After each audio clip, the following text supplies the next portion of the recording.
Good evening, everyone. Welcome, everyone, to tonight's lecture. For those with us in room 315, it's great to have you here in the flesh. And for those online, I hope that these events really open up other opportunities for continued dialogue across time zones and geographies. I'm personally very happy to be back in person, but more than anything, after a year of being masked up, mostly alone, now that I am in public again, I feel like I'm wearing a veil, a chador, as it were, and can only underscore my empathy for those whose expressions are concealed a lifetime. I can't imagine living like this anymore, and yet it's just the beginning. Tonight, we're fortunate to have Gary Bates as our guest, the first of our 3 visiting professors in the Option Level Studios. Working in collaboration with Gro Bonesmo, I hope I haven't mispronounced that, Gary heads Space Group, which was founded in 1999, right after he stepped down from OMA with several years of leadership behind him.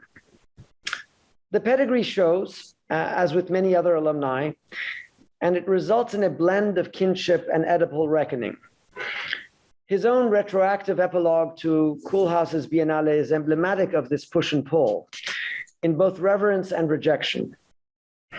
If Koolhaas's elements predictably dealt with the objects of architecture, whether windows or stairs, fireplaces or elevators, he ultimately demonstrated a fidelity to the artifact itself. Instead, Gary identifies the critical, if missing, element: people, the very inhabitants of those artifacts, their agency, their cultural differences, their genders, colors, and what makes them make a difference. How is it that these people impact spatiality, and how might they give form themselves? Gary presents us with polemics as a central part of his framing of questions. That with a characterization of the current state of the discipline that is dire. He takes no prisoners. Architecture is dead, he proclaims. Well, of course, we hear that once every 10 years, but it is Gary's command of language and with a rhetoric that is as persuasive as elusive that he brings to his writing and thinking a unique skill that fills the gaps between forms and words, spaces and ideas. With very little space for the romantic image of the architect, he leaves no room for sentimentality. The architect, as we know, is a figure, and architecture as a discipline are phenomena that he characterizes as out of sync with the rapid ascendance of other social phenomena, be they technologies, economic infrastructures, or building information systems. He has no empathy for rules, nor the rule breakers. A discipline that he sees as the bottom of the food chain, architecture seems to be on the brink of obsolescence. And it is only our imagined relevance that allows for ample denial to keep us moving forward. I hope I haven't mischaracterized this. However, with all that is lost in the architectural object, he finds redemption in architecture's relationship with planning, a political and intellectual space that is composed of layers and protocols too complex to be defined by the terms of objecthood. The work of Space Group, then, is as much trapped by the disparity between architecture and urbanism as it thrives from it. Buildings and objects yearning to engage externalities, and landscapes and urbanisms in search of tangible qualities that evade the prescription of policy alone. And herein lies the predicament. How do we imagine a space of relevance beyond architectural objecthood, and all the while ensuring a built landscape that can embody the cultural aspirations of the very people it seeks to represent with a level of specification that only architecture can depict? So, to help explain and overcome this, please help me welcome Gary Bates, who is already at the podium. Thank you, Gary. Thank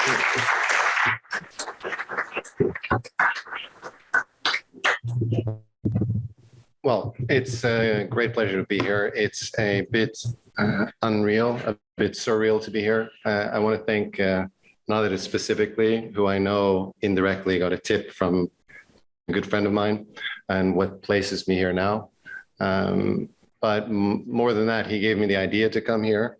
Anna, she gave me the idea to leave Norway, sell everything, and the motivation to do so, and the belief that it was possible. So people ask me, when am I going back, or if I'm going back? It's to be seen. But right now, it's really good to be in New York. I never saw it coming whatsoever. So I'm really happy to be here. I'm going to, let's say, do something I've never done before. I'm going to do many things tonight I've never done before, because as a good friend of mine over here told me that the format of lecturing will change radically like everything else. So I'm going to talk about some personal things, which I never do. It's totally unarchitectural of me. I even did something really unexpected, and that was, my mother's not well.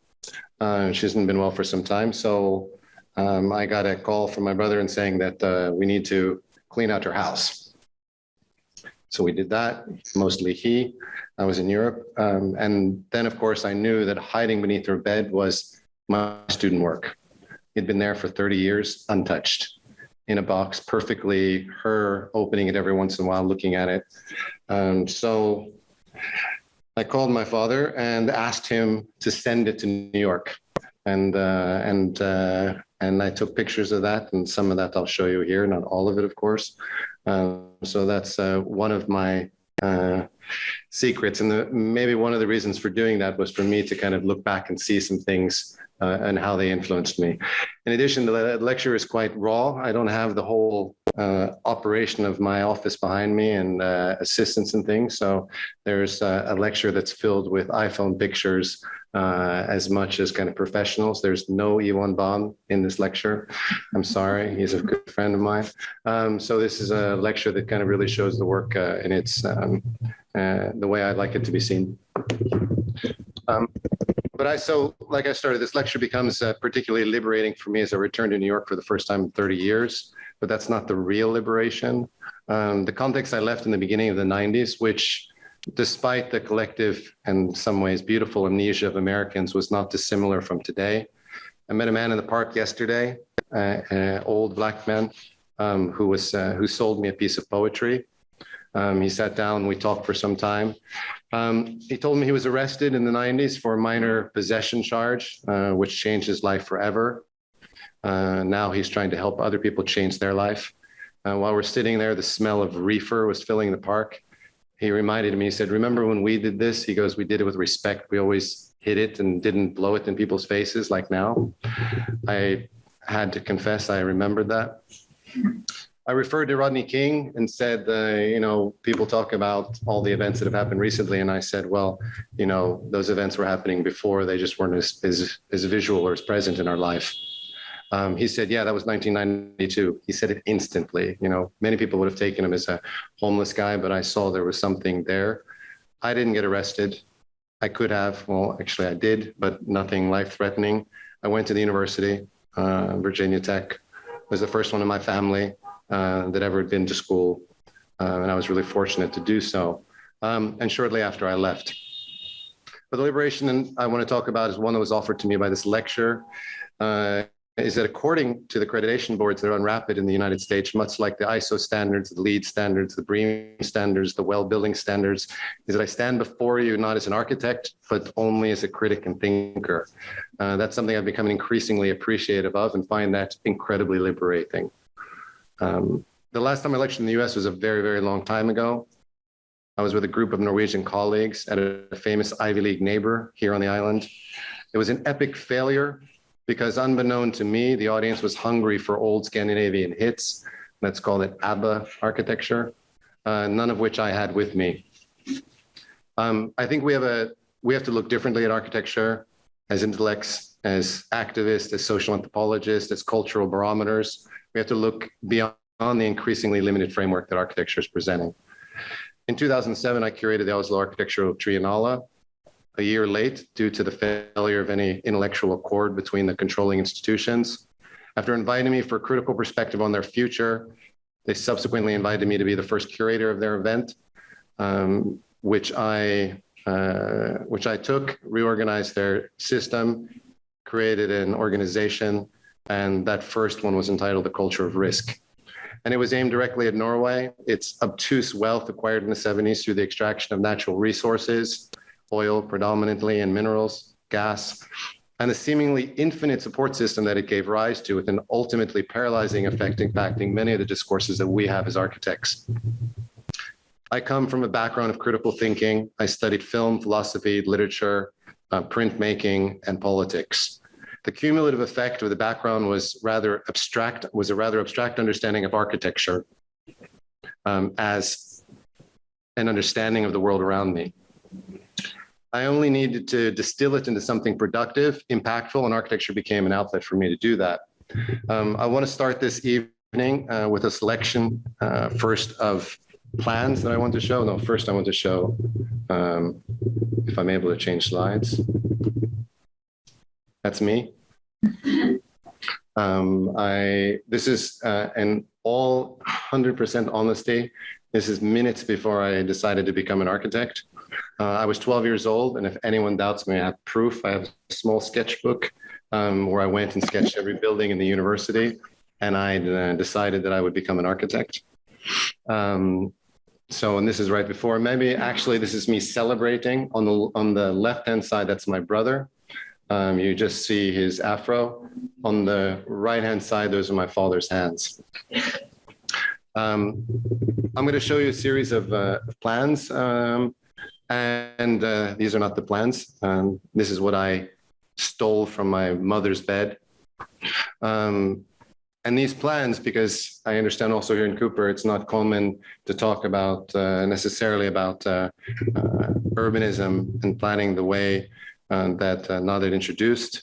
I'm going to show 5 plans, just single plans, and you're going to have to painfully listen to me talk about these plans.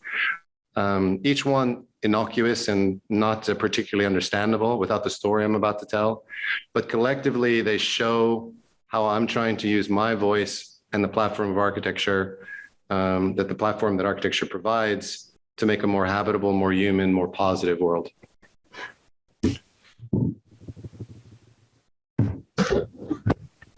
This is my thesis project, sketches for my thesis. I don't know if you guys are familiar with this quote. This is the words which preface my film, Lessons of Darkness, are in fact by me. Pascal himself could not have said it better. Pascal was a famous mathematician, but this was not Pascal. This is Werner Herzog that said it. So he created a fake quote in the beginning of his film to create credibility for an issue that he wanted to discuss, which was a particularly political charged film. He goes on to say, I see the quotation from Pascal about the collapse of the stellar universe, not as a fake, but as a means of making possible an ecstatic experience of inner, deeper truth.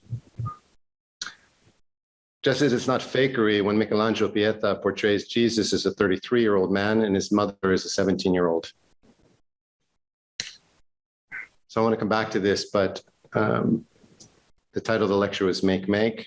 I'll tell you a little bit about Make Make because that's the future for me.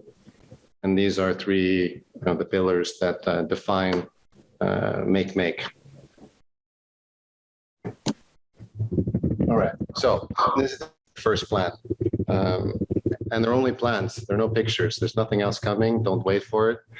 This plan is this was a shopping center, which was originally the inner harbor of Oslo. Interesting about this plan, the CEO came to me, he said that the shopping mall is kind of in dire straits, can you help us? I said, absolutely. The first thing I told him was he needed to get rid of the shopping mall. After convincing him that getting rid of the shopping mall was a good idea, then I convinced him that he needed to invert all of the buildings. Do we have a pointer by any chance? No, okay, great. So convinced him that he needed to get rid of the shopping mall. He needed to compress all the commercial space on the one level. In that compression on the one level, he would invert all the buildings inside out. By inverting all the buildings inside out, suddenly the streets became populated. After the streets became populated, we also said that all the 16 lobbies for all of the people working there, 3,000 or 6,000 people that work there, they would all have addresses that would all go out to the side streets. By creating that opportunity, let me see if my pointer at least works. Huh? It works? Okay. So there were 5 basic moves: get rid of them all, compress all the program, invert all the industrial buildings. After we inverted all the industrial buildings, create a clean cut through the buildings, which was irreverent to all the structure and everything they meant. And in doing so, then we also redeveloped all of the cores of the building so that these cores that you can see around the periphery all organize themselves towards the side streets that 6,000 people populated. This is now the most popular neighborhood in the city. His shopping mall lost 25 to 30% of their former commercial space, and they had a 35 to 40% increase in profits the first year. It was a win-win. People came back to the neighborhood. Even the people who lived there stayed there. That's plan number 1. Plan number 2, which these projects will come up again later. This is the scale that we started looking at. It's the scale that we kind of start to look at any project. This is in Tromsø in the far north of Norway in the polar circle, a really beautiful place. We designed, it was a competition in which we were competing against some very interesting, famous people, who I'll tell you later. But here, an analysis of the public space. That analysis of the public space was initiated by one photograph I made. That photograph was a woman crossing the street with a baby in her arms, 2 people cross the street in the other direction. All 4 of them stop in the middle, have a conversation. Cars are driving by on each side, and the woman was breastfeeding. Now, the significance of that was simply that if you came back a month later, the streets were covered in snow, the sidewalks were covered in snow, the grass was covered in snow, and you only have buildings that are kind of standing in this field. So the way they territorialized space, the way they occupied space was something completely different than we were familiar with in any other urban setting. And for me, I found that incredibly powerful, and had to think about how to work with public space and how to work with territorialization in this specific location. This project I'm also going to show you, this is in Sandnes. It's on the west coast of Norway. The Sandnes is a small town, but in fact, in the capital of where all the oil production is happening, was Stavanger and Sandnes. We did a plan for this city, which was premised on a couple of things. Number 1, getting rid of all the parking from the downtown of the city. Getting rid of all the parking means we had to reorganize all the infrastructure. And we reorganized all the infrastructure, which meant we also created a rapid transport bus system. And then, which the engineers said were not possible. They've since built a rapid bus transport system. They have gotten rid of all their parking. This is the largest, say, shopping center in the area. They protested the project, offered to pay for a separate project that they would finance themselves if we would keep the parking and get rid of our project. They didn't succeed. Our project was built. His profits have skyrocketed. And the main reason that we succeeded in this effort was because of the way that we engaged the public. In this case specifically, there is a magical organization here, which is called the Unge Bystyret. The Unge Bystyret is the shadow government by high school kids who sit and follow all the government meetings of the city. And those guys have a voice, and that voice was initiated by us. And that enabled the project and enabled us to do all the things that we wanted to do here. That's the third plan. This is a project which I'm not going to show. I can just talk about briefly, which is a farmland not far from Sandnes, a project together with MBRDV, where we're looking at a different typology for housing, which we're looking at preserving the existing park. And we created this ring of different typologies that allowed us to interface all these interstitial and all these green spaces in a really unique way. And the last project, which I am going to show you, is the Oslo Central Station, which is an incredibly important project. It's been ongoing for now 13 years. It's still going on, and the whole idea and this map, which is relatively invisible, shows it fairly well. Similar to the cut that you saw in Aker Brygge, this is which was a public cut, a street that we cut through the first project, the first plan I showed you. In this project, we also made a similar cut. It's a 300-meter long cut that cuts through a number of different buildings, creating a street and basically shifting this. There's a phenomenon that's occurring now today where train stations and things are becoming essentially shopping malls and kind of an endless sprawl of commercial space. And this whole idea of this proximity to transport, originally, this is the old station. The train stood inside here. You walked in this door and the trains were here directly in front of you, and you walked straight on your train and went away. As this thing has grown and as it's kind of spread, the doors are getting pushed further and further out, and you're forced to walk through a shopping mall in order to get to your train. We created a 300-meter long public space, non-commercialized space. We're allowing all the tangential commercial activities to kind of exist, at the same time protecting both the accessibility, but also accelerating a new tendency, which was the north-south connection versus the predominantly west connection.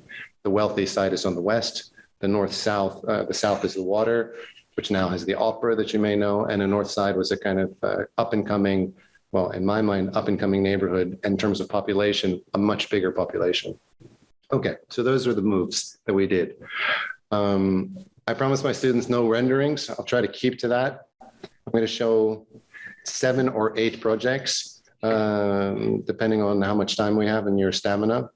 And each of those projects, let's say, builds further on this way of seeing, thinking, of making that I'm trying to put forth. But I'm not going to show you the projects in there, let's say, full, like, here's the concept, here's how we started, here's how we got there, this is what we created, this is what worked or didn't work. I'm just going to use each project in a way to, and as I said, they're fairly rough and cluttered and sometimes glossy, but mostly not. But rather use each project as a way to talk about ideas rather than explaining all the ideas of one project. So a slightly different way I want to talk about them. The first project is Ruten, which you already saw. This was this is how Ruten looked when we first kind of arrived. It was, it's here on the left side is a bus terminal. This is the station for the bus terminal. This is the train station above. And this is a parking lot. And this is the shopping center as we described. Oh, you don't? Well, that's really too bad. Then you're going to have to imagine, like everyone on Zoom, that there's a shopping mall to the south, and on the left side is the bus terminal. I don't need to point. I don't need sound. I'm totally good.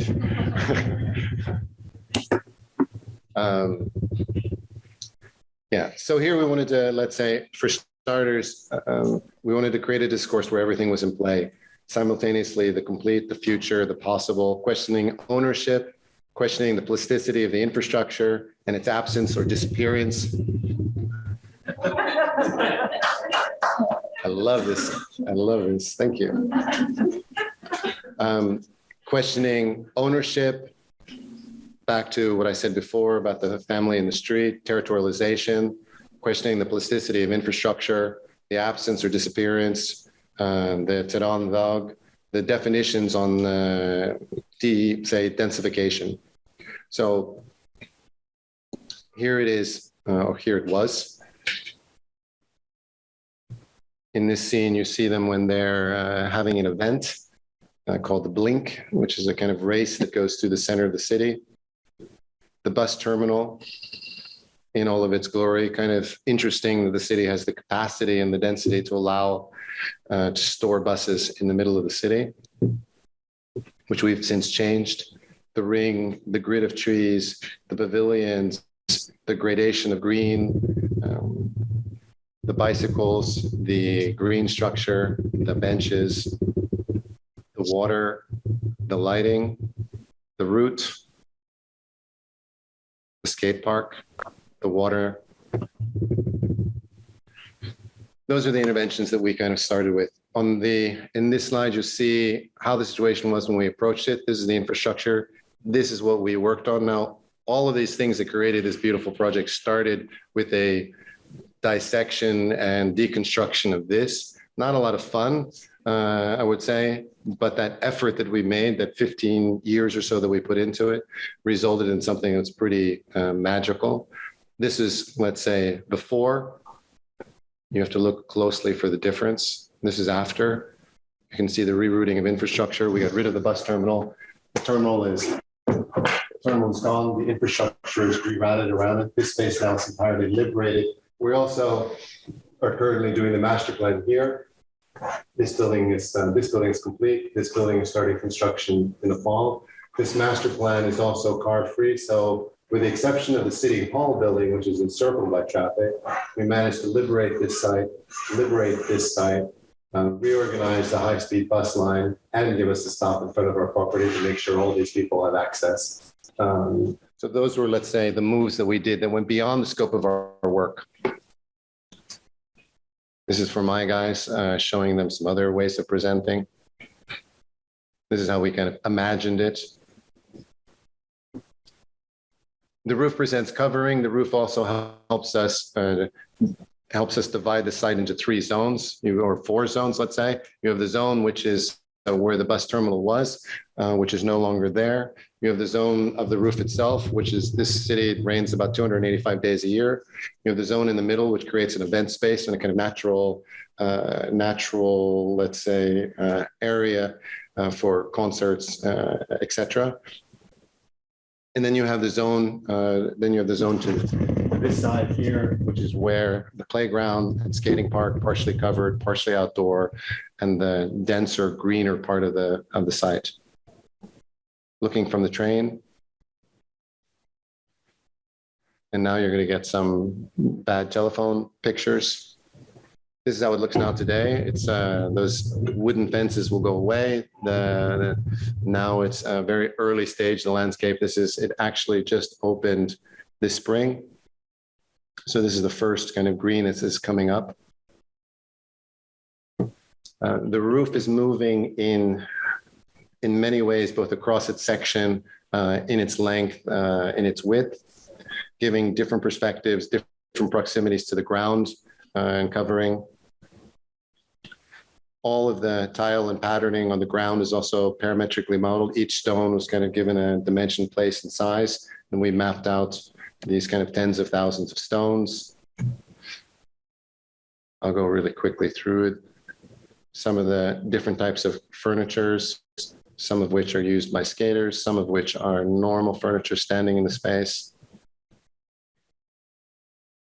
We couldn't escape the ubiquitous water feature, but we also have a much more interesting water feature, which is that all the rainwater that's collected on the roof all moves to one place, and it's raining, as I said, 285 days a year, creating one whole side of the ring is a kind of continuous rain shower.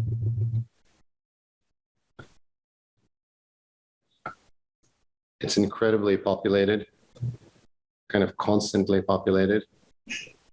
As you approach them, yeah.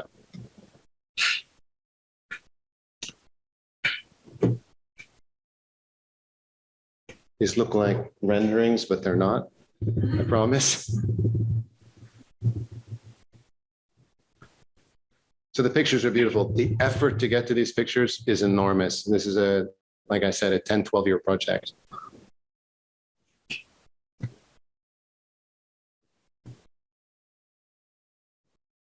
I apologize for the photos, but they do have a beauty in there, some of their rawness. Some of them are approaching professional.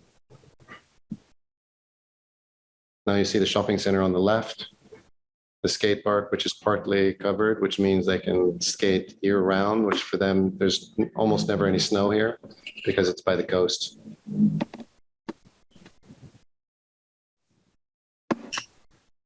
really simply detailed, but not as easy as it looks, because the grid, if there's a grid that you saw in those early diagrams, that where that grid is going continuous from the green through the structure across the entire site. So that means we have a circular structure, but a square grid. It's glue laminated with aluminum cladding,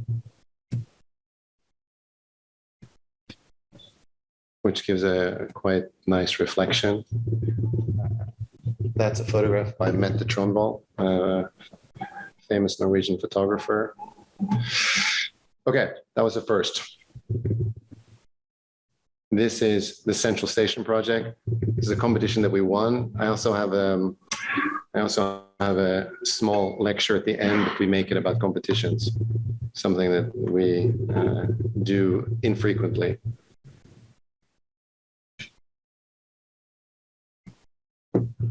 So this is the Central Station project, an underground tunnel that you see coming up on the left, the train tracks coming up on the right, the historical building popping up here now. We're moving vertically up through the building. There you see the trains in the tunnel. Now we're coming up to the upper level. Our building has to navigate all of this existing structure in the basement. Everything that you saw so far was existing. Here comes our first new intervention. Here comes our second new intervention. Here comes our third new intervention. Cut number 1, 2, 3. Parametrically modeled roof by AKT. Basically, there are a limit to the number of points where you can land due to tunnels, due to existing foundations, due to all the truck traffic underground for deliveries. So each one of those, it's a steel, they're steel clad beams, which you'll see potentially in some pictures. I'm not showing really that, but it's actually really nice. I kind of want to see it again because I didn't see it, but sorry, I'm not going to see it again. That was a rendering, I apologize. This is the existing situation. So this cacophony of things that, let's say, of elements, of kind of architectural elements that is inevitable. I remember already in the 90s, 80s, even looking at it in terms of Utrecht, one of the big train stations and hubs, one of the big four, say, cities in the Netherlands around the Randstad, was, as these stations became larger and larger, in particular in Europe, and I think it's not different here in the US. I mean, the train stations in Europe are a bit like the Greyhound bus stations in the United States. And as these things kind of grow and filled more and more with grab and go shopping and hot dog stands and kind of completely meaningless forms of consumption and, let's say, shit shops, that this growth also creates such a, there's such a, for me, loss in a way in terms of the proximity of people, the proximity of people to transport. That whole kind of joy of traveling is gone, and something that we wanted to do, but through a very difficult means. As I say, this is number one. We cut through all of this fabric here to create a new building. Secondly, we demolished this building, which is no longer in use, to build a, basically saying this is the building that was most retracted, most invisible, and if they needed to commercialize the space, here's where they should commercialize it. But of course, not interrupting this disruption where we have to cut through. Commercializing this space, which is on the axis from the castle, which is essentially a kind of protected line. So meaning you'll see a cut between that two buildings to create a split tower. And then the third space was, rather than this brown cheese cake that was here, we demolished that structure, which is a single story structure filled with shops, clothing stores, forex, the typical things, which now you enter the station. As I said previously, you enter the station here, and then the trains were standing here. This is the old station. Now you enter the station here, you walk through 100 meters of shopping, or here, which is now a giant shopping mall in the middle of this one, in order to arrive in. This is a giant shopping mall. So this is a shopping mall, this is a shopping mall, this is a shopping mall.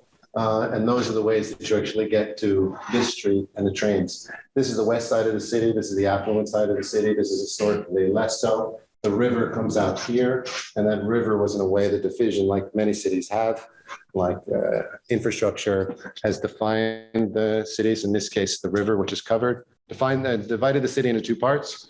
But interestingly enough, the majority of people now, and the biggest growth in the city is in the north, and that axis then kind of, let's say, allowed us to rotate the station 90 degrees. So here's a bit just the history. As you can see, as I was telling you, this is the original track, the original building, the extension to the original building, the building of the high rise, the building of the tunnel, the building of the new central hall that I called the brown cheese building. This is the airport terminal, which is no longer in use, the shopping mall, and then the hotel Opera, which is this horrific structure here. So this is how you originally took a train in Oslo. Pretty amazing. So instead of oozing out to the city, we reduced the station to a pure boulevard, connecting the adjacent streets and plazas, bringing the city back into the station. And rather than a shopping mall in disguise, we wanted to celebrate travel as a pure experience, inspired by the simplicity of the original station typology, removing many additional elements added over the years, making one single cut, city to fjord. So that's the existing situation on the left, the new situation on the right. Also, by removing this building, we create a public space here, which means a public space close to the building, public street that comes through the building, direct access to the tracks, direct access to the city. So we reduced the distance between the travel, which is how it is today, from here to the tracks. We reduced it to the street there. This is our proposal.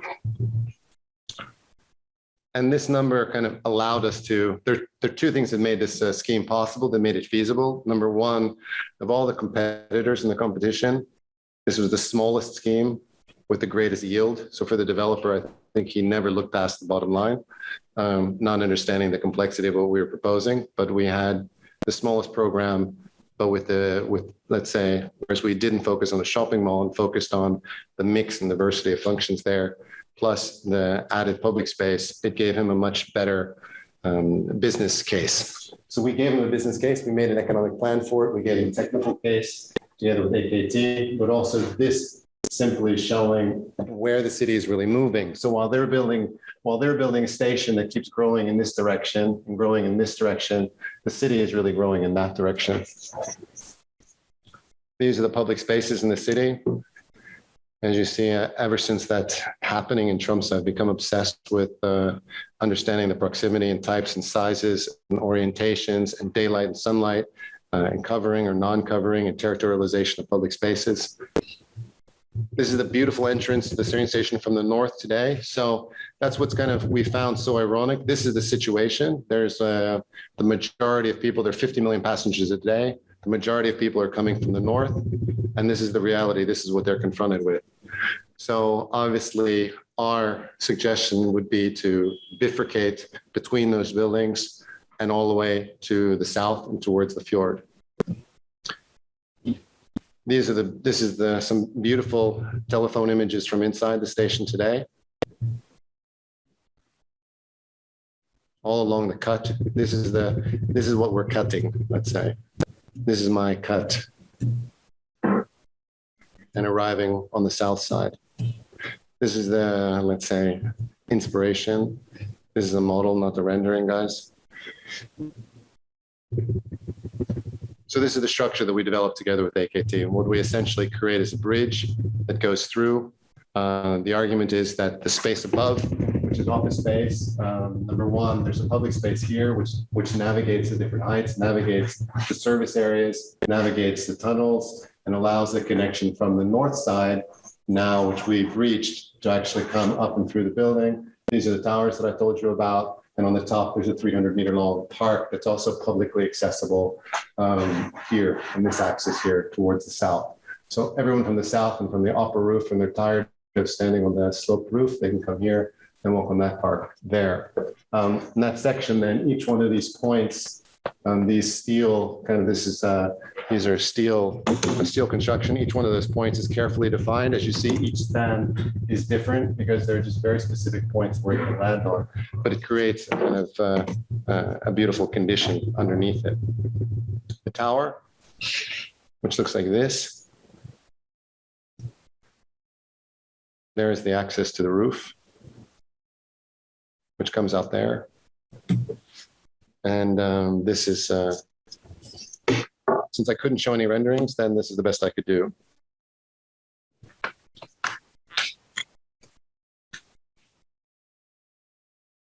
Now we're looking towards the new building and the square on the entry from the city side, going over the tunnel and back down through the existing building and out to the south side.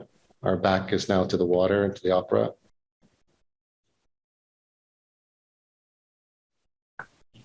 The red are the two towers. You see the access going through those two towers onto the roof. Sorry. Now we're looking along the roof. You see the old station to the left, the train tracks to the right. Okay, enough of that. We designed a hotel. Another one of our challenging projects. This is a competition, which we won. This is the site. You can see the hotel just vaguely here. I'll show you really quickly. For the hotel, I'm not going to talk about it so much urbanistically, but the interesting thing about the hotel, and a little bit inspired by, let's say, the Jerde atrium hotels that you kind of know so well, but those are all based on a kind of vertical repetition that kind of creates a beauty just in the insane repetition and scale. Here we're at a kind of completely different scale, and it's based on a more centrifugal kind of horizontal slice of a Jerde-like atrium, you could say. So each one of these arms of the hotel that you see here kind of are split apart. There's a mix actually. Originally, the idea is that each one would be, which would be single loaded. Now, some of them are in fact it's a combination of single loaded and double loaded, and connecting the arms, say connecting these four arms, this gold creature that's on it, that's collecting all of the public spaces, both in the roof, restaurants, meeting rooms, but also covering the public spaces. The pinch that we are creating in this creates, so just below here, this is a 2,000-seat conference facility. This is the hotel. This is the roof that I'm talking about from the hotel. The pinch creates a public space for the conference and spill out, and they act in the public space for the hotel guests, and they meet at the pinch point. And then each of those four arms are connected by a series of prefabricated bridges, which I'll show you. But what I'm actually going to show you with this one is not the hotel, but some of the details from the hotel. This is a massive research book that we did after the construction of the hotel, which is quite normal, I think, for architects to do. So showing you a few of the details that we kind of investigated. One are the windows. These are some of the studies. That's a model of some of the studies that we're looking at for the windows, of how we could, let's say, navigate it. I just want to show one detail from the window, which there was a German woman named Gesine who worked for 1 year and then quit immediately on the windows. This was her frustration and reason for leaving, which took us that time to solve. If you guys notice that to go from here to here, we have to go through a square iteration, and we couldn't, let's say we had to find a way that we could get our screen pattern to actually migrate without going through square, which is more difficult than it sounds. You should try it sometime, to create the effect we wanted for the windows. So here you see the facade going up.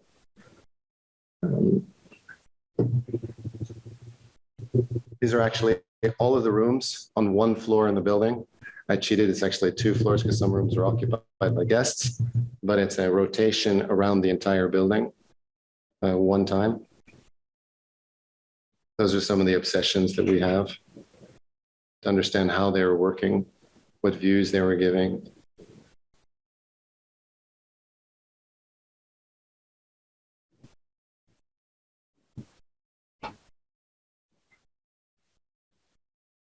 there were lots of rooms on one floor. I think that's it.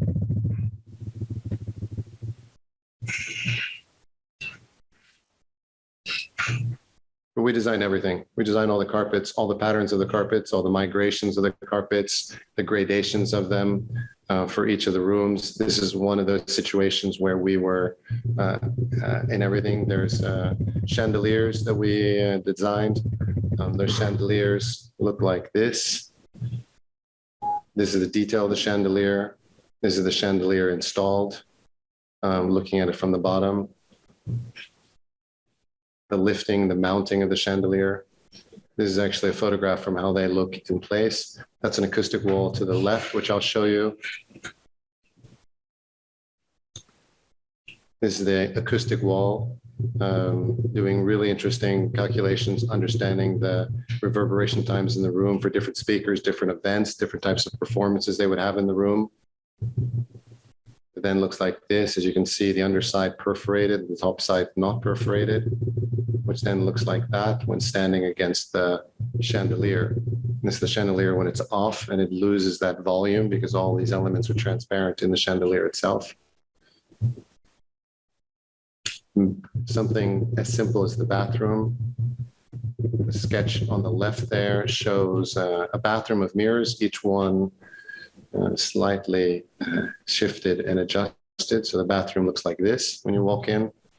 If you look carefully, you can see the views outside in some of these panes of glass. The lobby and the facade and the cladding in the lobby, which is both windows, but also cladding. Here we're looking up towards the bridges during construction. Here we're now standing on one of the bridges.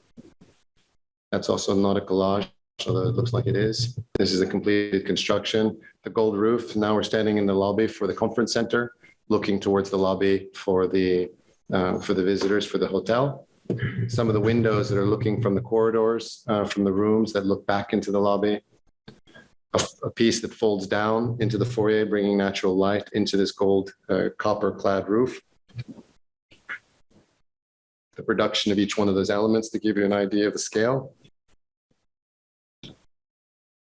And the substructure as it's going up. That's actually an insanely beautiful cat's painting there. So this is actually a view from one of the bridges looking down towards the lobby of the hotel.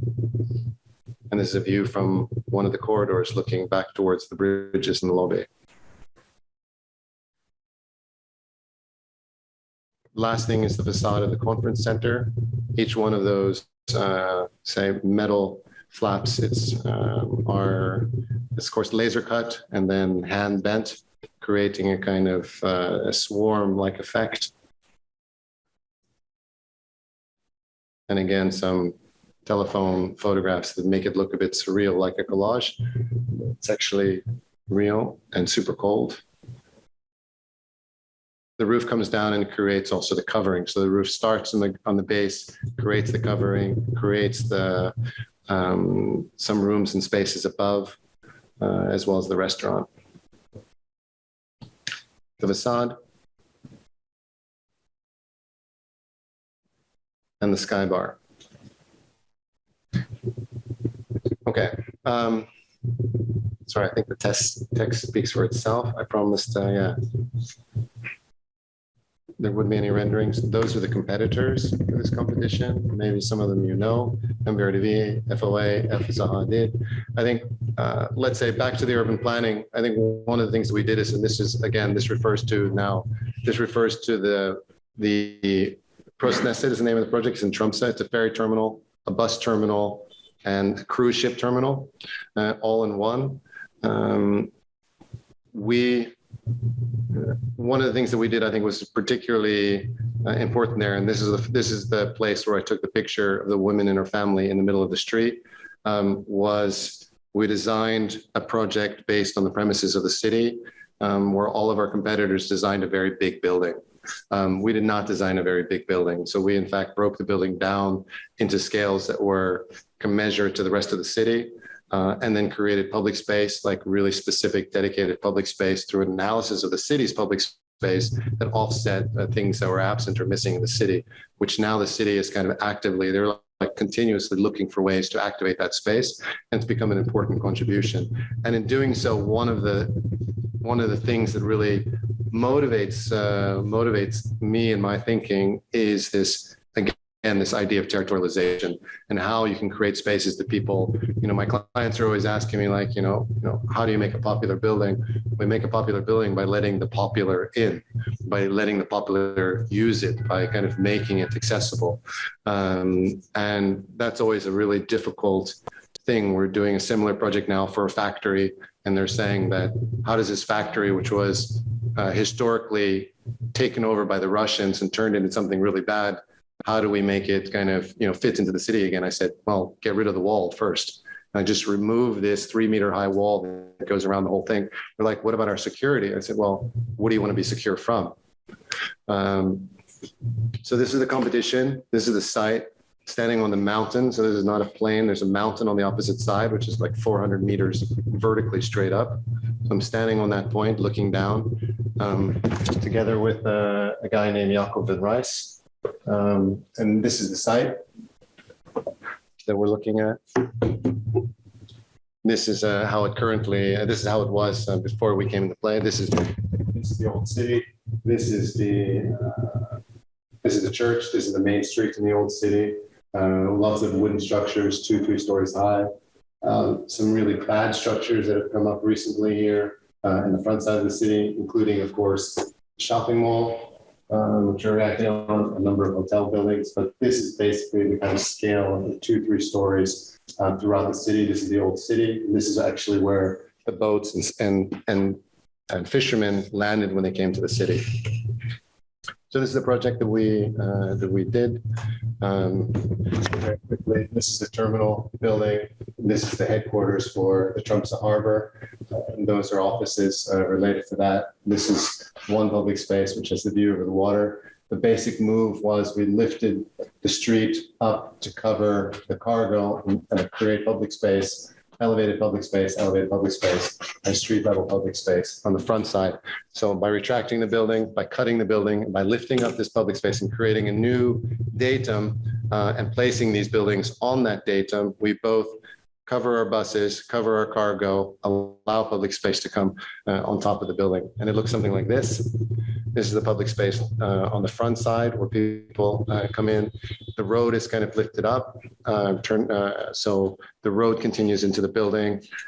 By exacerbating the facade lengths, that means that there's more potential for public interface. It doesn't necessitate going into a large empty, potentially empty hall. There are no interior pictures because frankly, the interiors suck, not by our doing, but by the fact that they didn't want any interiors. But this is the public space, really beautiful views down the fjord. Going up towards the boat, you see the boat in the distance there to give you an idea of the scale of the boat, which is larger than the building, but also the scale of the buildings, which are similar to the size of the city. We wanted it to be rough. We didn't want to create a shopping mall out of a terminal. We wanted to kind of leave that roughness. You see the concrete there. The graphics are painted directly onto the concrete. So that's the access to bike parking, which slides between that amphitheater and the wall, which is a special formwork, leaving the concrete rough.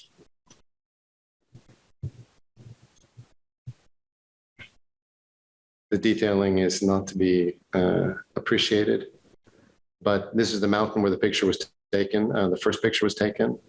It was never intended to have these, of course, but of course, everyone in a city like that, the further north you go in Norway, it's kind of interesting that this idea of territory, I didn't think about it. I only thought about people, but then of course the cars park wherever they want, drive wherever they want. So they have the same kind of cowboy logic as the people do.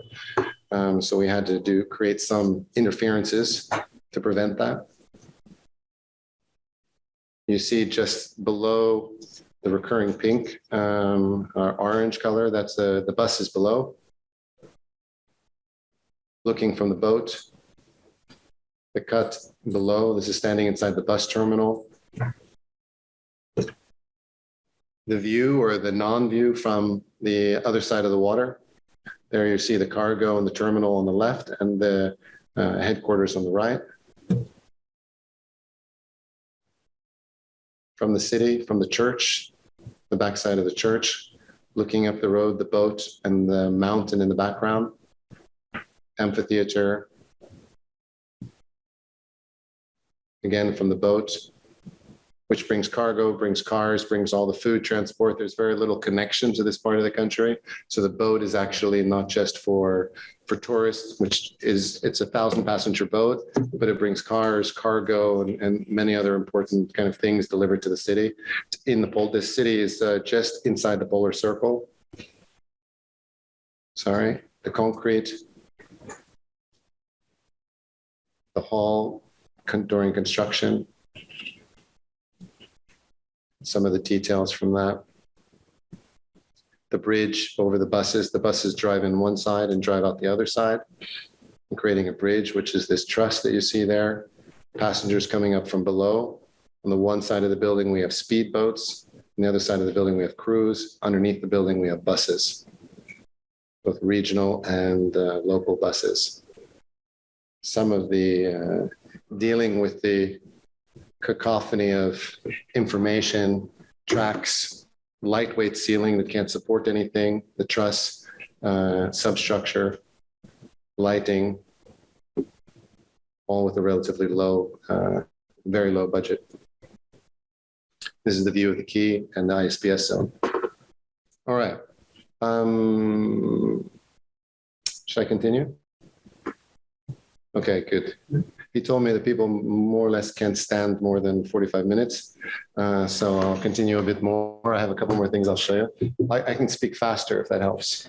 Alcabriga, this is the project I also showed you the master plan for. This is how it looked originally. The city hall is the brick building with the two towers, really beautiful building built in the 30s.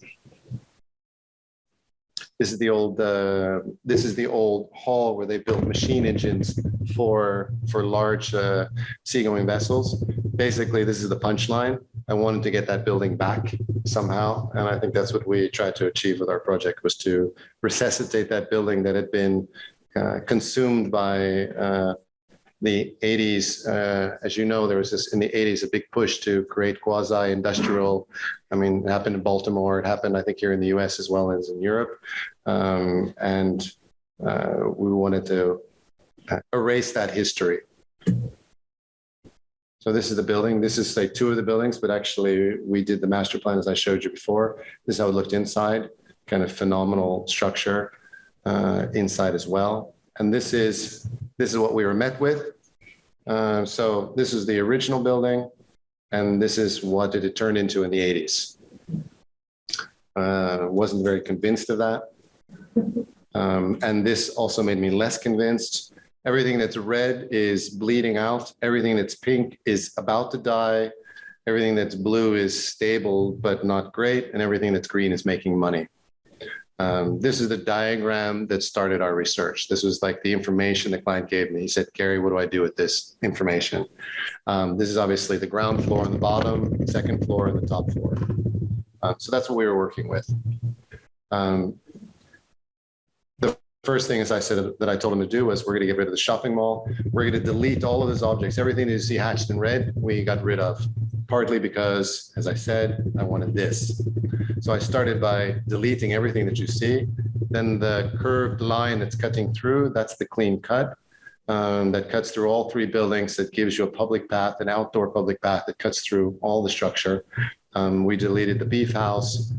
We deleted the atriums. We deleted the bridges that were connecting the buildings. There was a series of bridges connecting them, and kind of stripped them down. These are some of the things that we stripped down that you can see. On the top left, that's the beef house. I think here you can see some of the bridges that were deleted. Here's a beautiful picture of the bridges, which is connecting the shopping. These are, I'm sorry, you don't see.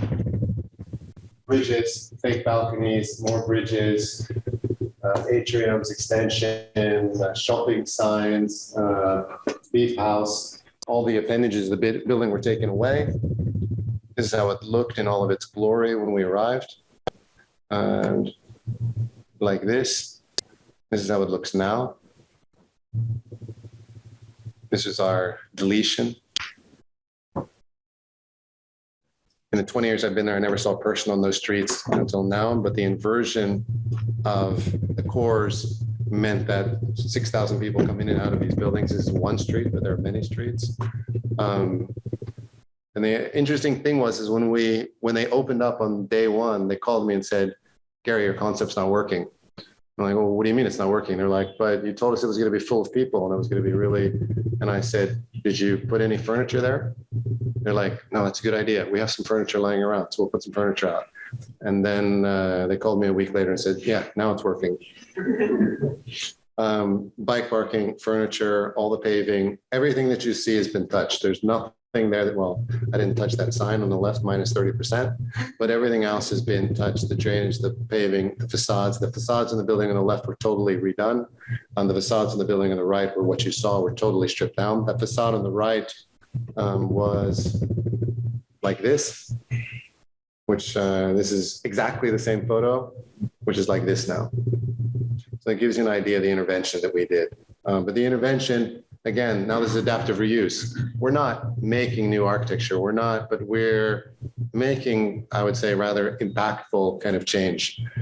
These are the cores. This is the clean cut. This is the paving. This is the waterfront paving. The picture you saw on the poster, which was from the waterfront of this project. This is this is part of the cut. The cut continues. You see it continuing here, going through one building and out the other building.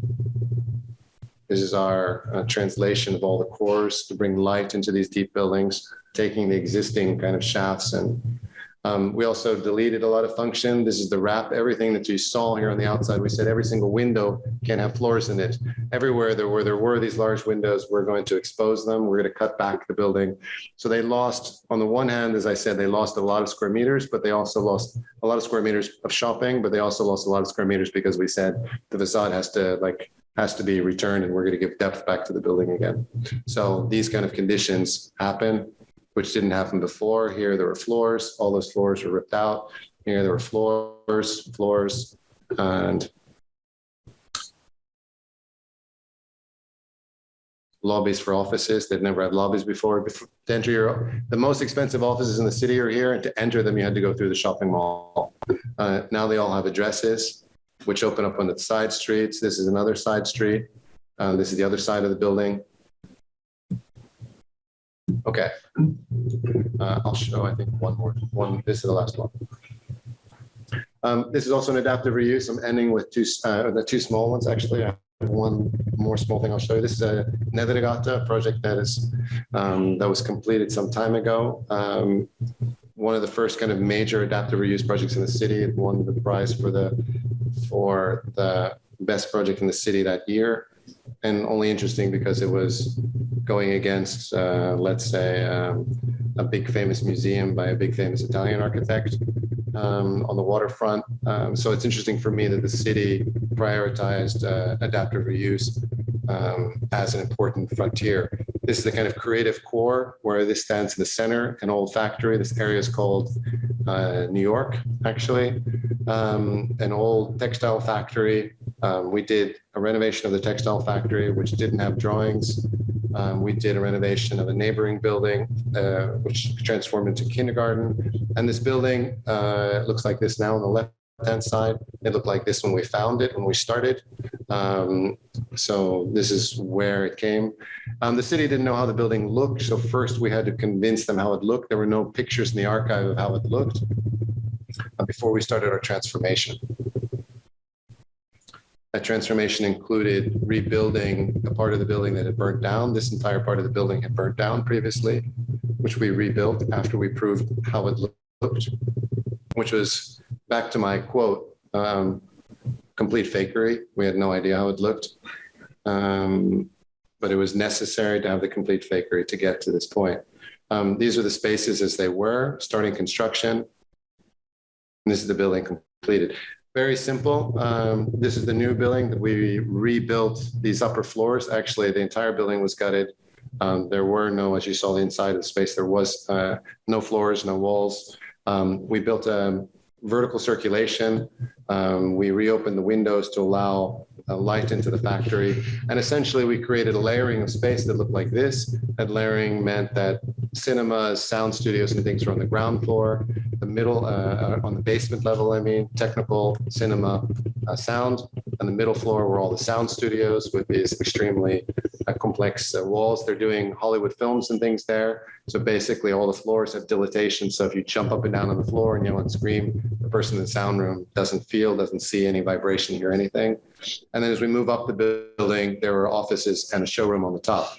The building on the right was an art space, very minimalistic art space where we introduced, let's say, the counterpart to this vertical circulation, a beautiful stair that could transform a traditional art space into a multifunctional art space for performance, for alternative exhibitions and things.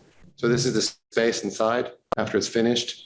You see the acoustic walls that both turn towards the outside as well as towards the inside of the space. The stair, which is steel, which makes then these span steel walls inside of a sound room. Moving up through the building, exposed bricks, old bricks, recovered bricks. Moving up through the space. Renovating all the windows. Here you see the bridges combined with the new concrete bridges, combined with the textured walls. Looks a bit something like this. Looking down towards the cinemas. The token green wall. Again, my obsession that you saw earlier of never allowing floors to cut across windows, creating then these double height spaces. The recycled bricks that you see on the facade there. All right. And and this is the exhibition space. Taking advantage of the height, opening it up, exposing the beams, painting the beams, introducing a stair, and on this side here having artist in residence spaces. So it looks like this. Stair looks like this. Library underneath the stair. Seating on top of the stair. Some performance space.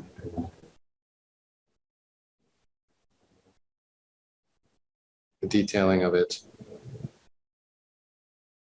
All right. You almost made it. The last one's the easiest one.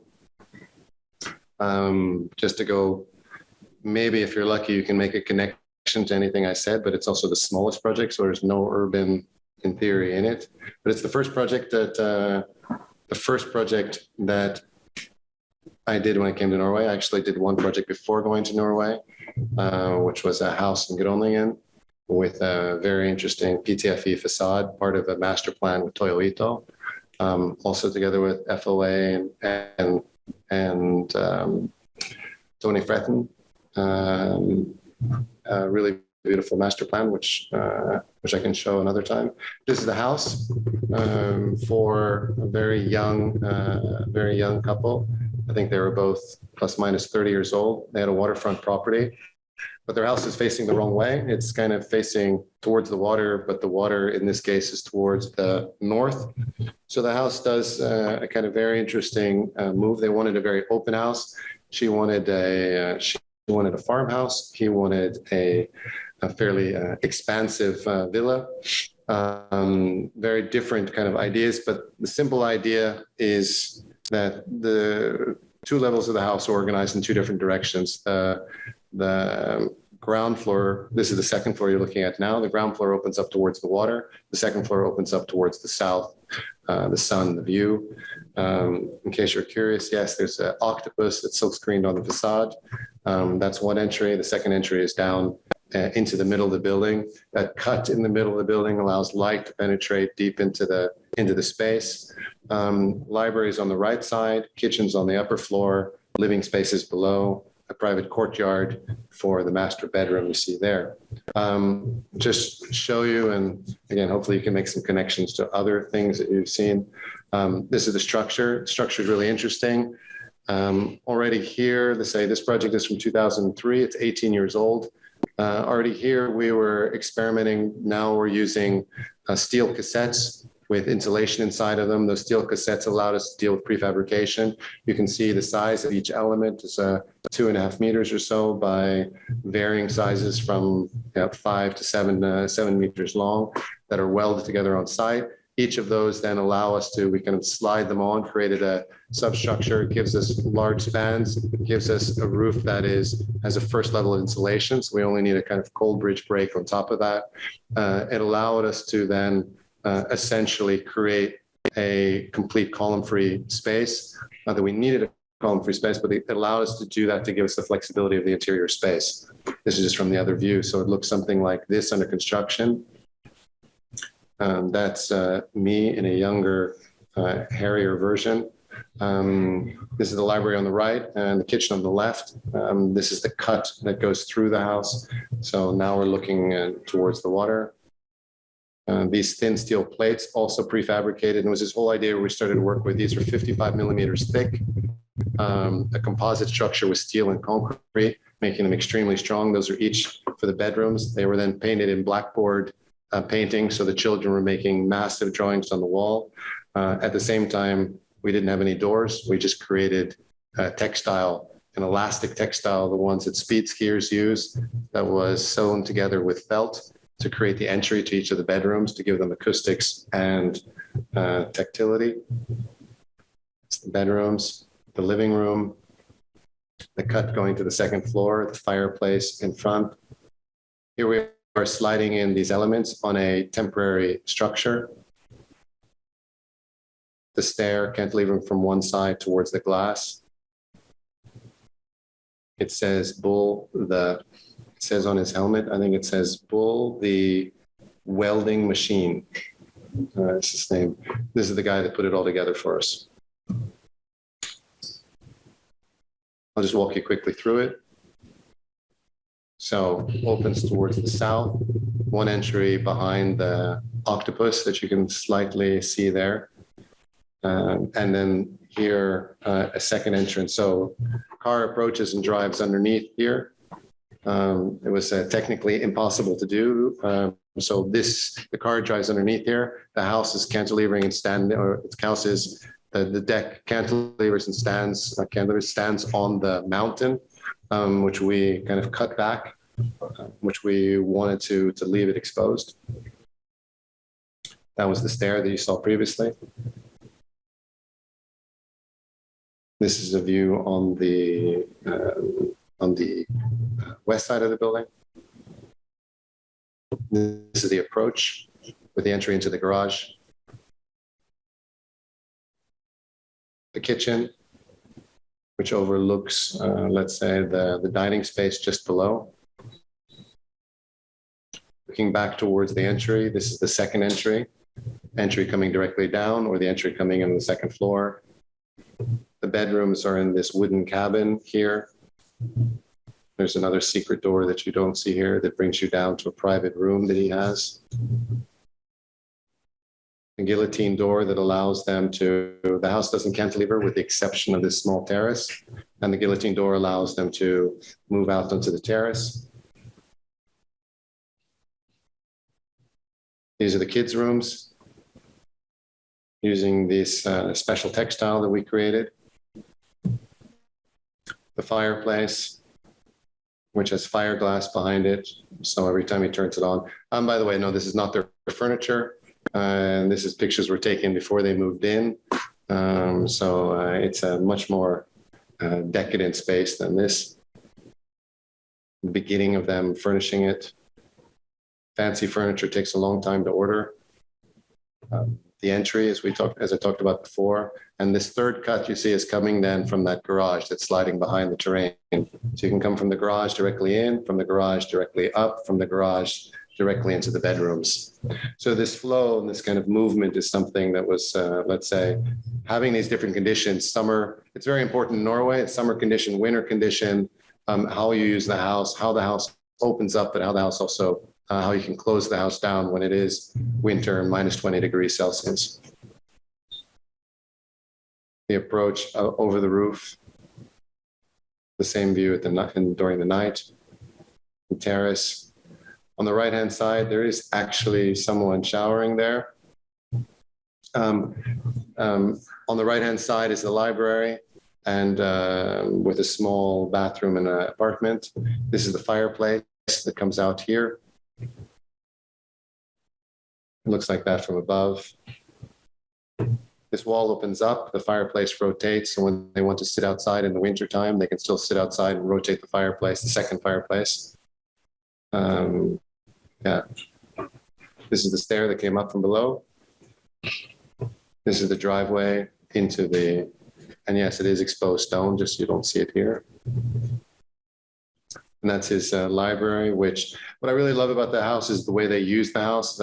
First time I was there was a giant bird cage at the bottom of the stair, like giant meaning 3 meters tall and 1.5 meters wide with gigantic birds inside. The next time I came was a swimming pool in that space. Here, that furniture was gone and there were just pillows all over the floor, kind of bright Moroccan colors. And then the next time I came, there was a DJ booth in there, and he was using it for making music.